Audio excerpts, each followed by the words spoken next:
ಇವತ್ತಿನ ನಮ್ಮ ಆರೋಗ್ಯ ಕ್ಷೇತ್ರ ನಾವು ನೋಡಿದಾಗ ಪ್ರಪಂಚದಲ್ಲಿ ಯಾವುದೇ ದೇಶಕ್ಕೆ ನೀವು ಹೋಲಿಸಿದಾಗ ನಮ್ಮ ಆರೋಗ್ಯ ಕ್ಷೇತ್ರ ಬೇಕಾಗಿರೋ ಸಾಮಗ್ರಿಗಳು ನಮ್ಮ ದೇಶದಲ್ಲೂ ಇದ್ದಾವೆ. ಮತ್ತು ಇಡೀ ಪ್ರಪಂಚದಲ್ಲಿ 30% ಡಾಕ್ಟ್ರುಗಳು ನಮ್ಮ ಭಾರತ ದೇಶದಲ್ಲಿ ಓದಿ ಅಲ್ಲಿಗೂ ಕೆಲಸ ಮಾಡ್ತಾಯಿದ್ದಾರೆ.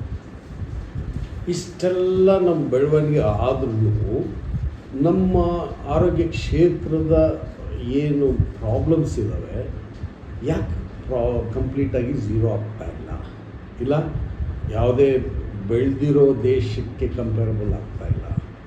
ಅವು 2-3 ಕೊರತೆಗಳು ನಾನು ನೋಡಿದ್ದೆ.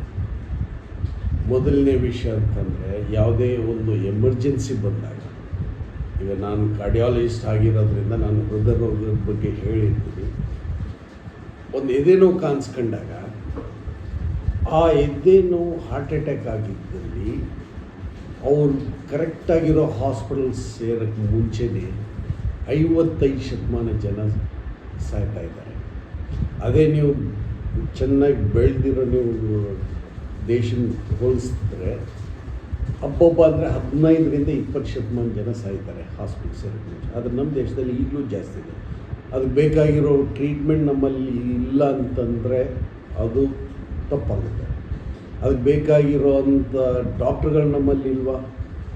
ಇಡೀ ಪ್ರಪಂಚಕ್ಕೇ ನಾವು ಡಾಕ್ಟ್ರುಗಳನ್ನ ಸಪ್ಲೈ ಮಾಡೋವಂಥ ಜ್ಞಾನ ಇದೆ ನಮ್ಮಲ್ಲಿ. ಆದರೆ ಕೊರತೆ ಇರೋದು ನಾವು ಕರೆಕ್ಟಾಗಿ ಅಲ್ಲಿಗೆ ಸೇರದೇ ಇರೋದಕ್ಕೆ all India institute of medical sciences ಒಂದು ಸ್ಟಡಿ ಮಾಡಿದರು. ಅದರಲ್ಲಿ 4 ಕೊರತೆಗಳನ್ನು ಅವರು ಪಿನ್ಪಾಯಿಂಟ್ ಮಾಡಿದರು. ಒಂದು, ಯಾವುದೇ ರೋಗದ ಬಗ್ಗೆ ಮಾಹಿತಿ ಈಗಲೂ ಜನಕ್ಕೆ ಕರೆಕ್ಟಾಗಿ ಸಿಗ್ತಾಯಿಲ್ಲ. ಇರೋ ಒಂದು ಓಪನ್ ಸೋರ್ಸಿಂದ ಭಾಳ ಗೊಂದಲ ಇದೆ ಹೊತ್ತು ಕರೆಕ್ಟಾಗಿ ಮಾಹಿತಿ ಸಿಗ್ತಾಯಿಲ್ಲ. ಎರಡನೇದು, ಮಾಹಿತಿ ಸಿಕ್ಕರೂ ಈ ಆರೋಗ್ಯ ಕ್ಷೇತ್ರದ ಬಗ್ಗೆ ತಿಳುವಳಿಕೆ ಭಾಳ ಕಮ್ಮಿ. ಅಂದರೆ ನಾವು MD ಅಂತ ನೋಡಿರ್ತೀವಿ. ಯಾವ MD ಇರ್ಬೋದು? ಪೆಥಾಲಜಿನೂ MD ಇರುತ್ತೆ, ಫಿಸಿಯಾಲಜಿನೂ MD ಇರುತ್ತೆ, ಮೆಡಿಸಿನ್ MD ಇರುತ್ತೆ. ಯಾವುದಕ್ಕೆ ಯಾವ MD ಹತ್ರ ಹೋಗೋದು? ಇಲ್ಲ MS ಅಂದರೆ ಯಾವ MS ಹತ್ರ ಹೋಗೋದು? ಈ ಒಂದು ಮಾಹಿತಿ ತಿಳುವಳಿಕೆನೂ ನಮ್ಮ ಹತ್ರ ಇಲ್ಲ.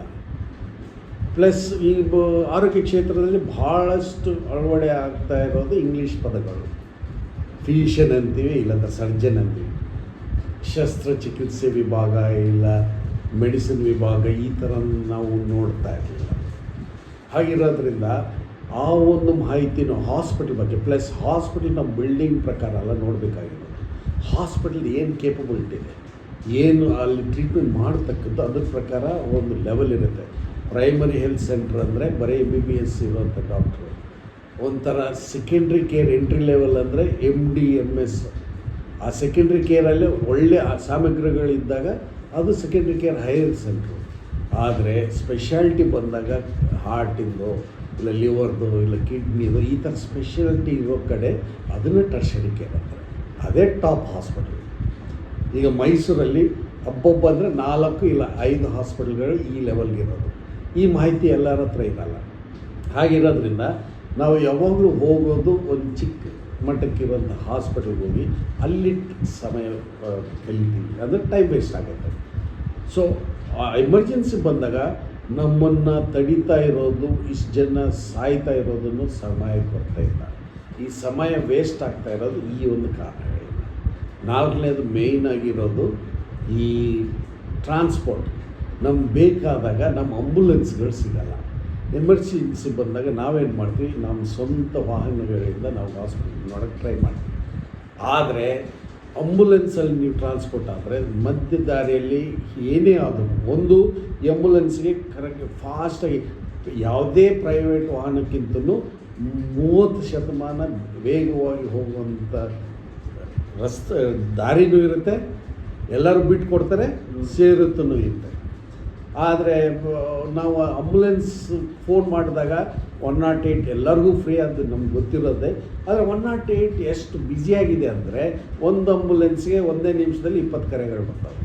ಯಾರ ಹತ್ರ ಹೋಗ್ಬೇಕು, ಯಾರ ಹತ್ರ ಬಿಡಬೇಕು ಅವ್ರಿಗೂ ಗೊತ್ತಿಲ್ಲ. ಆದರೆ ಅದೇ ಜಾಗದಲ್ಲಿ ಎಷ್ಟೊಂದು ಜನ ಫ್ರೀಯಾಗಿ ಆಂಬುಲೆನ್ಸ್ ಕೊಡ್ತಿರ್ತಾರೆ. ಅದು ಆ ಮಾಹಿತಿ ನಿಮ್ಮ ಹತ್ರ ಇರಲ್ಲ. ಇಲ್ಲ ಹತ್ತಿರದಲ್ಲಿ ಯಾವ ಆಂಬುಲೆನ್ಸ್ ಇದೆ ಆ ಮಾಹಿತಿ ಇರಲ್ಲ.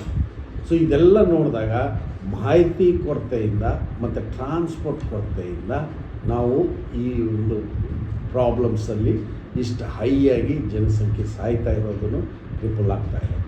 ಈ ಒಂದು ವಿಷಯನ ನಾವು ಏನಾರ ಟ್ರೈ ಮಾಡಿ ಕಮ್ಮಿ ಮಾಡಿದರೆ ಡೆಫಿನೆಟ್ಲಿ ಇಂಪ್ರೂವ್ ಆಗುತ್ತೆ ಅನ್ನೋ ಉದ್ದೇಶದಿಂದ ನಾವು ಪ್ರಪ್ರಥಮ ಬಾರಿಗೆ ಇಡೀ ಪ್ರಪಂಚದಲ್ಲಿ ಮೊದಲನೇ ಕಂಪನಿ ಆ್ಯಪ್ ಮುಖಾಂತರ, ಹೃದಾಲ್ ಆ್ಯಪ್ ಮುಖಾಂತರ ಎಲ್ಲ ಆರೋಗ್ಯ ಕ್ಷೇತ್ರದಲ್ಲಿ ಬೇಕಾಗಿರೋ ಎಲ್ಲ ಸಾಮಗ್ರಿಗಳು ಇದರಲ್ಲಿದ್ದಾವೆ. ಈ ಆ್ಯಪ್ ಮುಖಾಂತರ ಬರ್ತಾ ನಾವು ಪ್ರತಿಯೊಂದನ್ನು ನಾವೇ ಕನೆಕ್ಷನ್ ಮಾಡ್ತೀವಿ. ಹೇಗೆ ನೀವು ಊಟಕ್ಕೆ ಝೊಮ್ಯಾಟೊ, ಸ್ವಿಗ್ಗಿ ಆರ್ಡರ್ ಮಾಡಿ ನಿಮ್ಮ ಮನೆ ತನಕನೂ ತರಿಸ್ಕೊತಾ ಇದ್ದೀರೋ, ಆರೋಗ್ಯ ಕ್ಷೇತ್ರನೂ ಅಷ್ಟೇ ಸುಲಭವಾಗಿರಬೇಕು. ಬೇಕಾದಾಗ ತಕ್ಷಣ ನೀವು ಬೇಕಾಗಿರುತ್ತೆ. ಈಗ ಅದರಲ್ಲಿ ನಾವು ಈಗ ಇಮ್ಮಿಡಿಯೇಟಾಗಿ ಸ್ಟಾರ್ಟ್ ಮಾಡಿರೋದು ನಮ್ಮ ಎಮರ್ಜೆನ್ಸಿ ಆ್ಯಪ್. ಎಮರ್ಜೆನ್ಸಿ ಹಿಂಗೆ ಸಬ್ಸ್ಕ್ರೈಬ್ ಮಾಡಿ ಇದರಲ್ಲಿ ಹಿಂಗೆ ಹೊಡೆದಿದ್ದ ತಕ್ಷಣ ನಿಮ್ಮನ್ನು ಪ್ರಶ್ನೆ ಕೇಳುತ್ತೆ, ನಿಮ್ಗೆ ಯಾರು ಬೇಕು? ಡಾಕ್ಟ್ರ್ ಬೇಕಾ, ಆಂಬುಲೆನ್ಸ್ ಬೇಕಾ, ಹಾಸ್ಪಿಟಲ್ ಬೇಕಾ, ಇಲ್ಲ ಬ್ಲಡ್ ಬ್ಯಾಂಕ್ ಬೇಕಾ? ಅದು ಕೇಳಿದ ಮೇಲೆ ಇಲ್ಲಿ ನೀವು ಆಲ್ರೆಡಿ ಮುಂಚಿತವಾಗಿ ಸೇವ್ ಮಾಡಿರೋಂಥ ನಿಮ್ಮ ಕಡೆ ಯಾರೋ ಒಬ್ಬರು ನಂಬರ್ನ, ಆ ನಂಬರ್ಗೆ ಮಾಹಿತಿ ಕಳಿಸ್ಬೇಕೋ ಬೇಡೋ ಅನ್ನೋದು ಪ್ರಶ್ನೆ ಕೇಳುತ್ತೆ. ಸೊ ನೀವು ಎಲ್ಲೇ ಇದ್ರೂ ನಿಮ್ಮ ಕಡೆ ಇರೋ ಜನಕ್ಕೆ ನಾವು ಆ ಮಾಹಿತಿ ಕಳಿಸಿ SMS ಮುಖಾಂತರ ನೀವು ಎಸ್ ಅಂದರೆ ಮಾತ್ರ. ಕಳಿಸಿದ ಮೇಲೆ ಇಮ್ಮಿಡಿಯೇಟ್ಲಿ ಅವ್ರ SMS ಹೋಯಿತು, ಹತ್ತಿರದಲ್ಲಿರೋ ಎಲ್ಲ ಹಾಸ್ಪಿಟಲ್ಸ್ ಡಿಸ್ಪ್ಲೇ ಆಯಿತು. ನೀವು ಬೇಕಾದ್ರೆ ಡೈರೆಕ್ಟಾಗಿ ಫೋನ್ ಮಾಡ್ಕೋಬೋದು ಅವರು ನಿಮ್ಮ ಹತ್ತಿರದಲ್ಲಿರೋದು. ಇಲ್ಲ ನಿಮಗೆ ನಮ್ಮ ಸಹಾಯ ಬೇಕಾ, ನಾವು ಇಮ್ಮಿಡಿಯೇಟಾಗಿ ನಮ್ಮ ಕಾಲ್ ಸೆಂಟ್ರಿಗೆ ಫೋನ್ ಮಾಡ್ಬೋದು. ನಾವು ನಿಮಗೆ ಆ ಬೇಕಾಗಿರೋ ನೀವು ಎಮರ್ಜೆನ್ಸಿನ ಅವ್ರು ಬರೋವರೆಗೂ ನಿಮ್ಮನ್ನು ಗೈಡೆನ್ಸ್ ಮಾಡಿ ಹೆಂಗೆ ನೀವು ಆ ಮೂಮೆಂಟ್ನ ಪಾರ್ ಮಾಡ್ಕೋಬೇಕು ಅನ್ನೋದು ತಿಳುವಳಿಕೆ ಕೊಟ್ಟೇವೆ.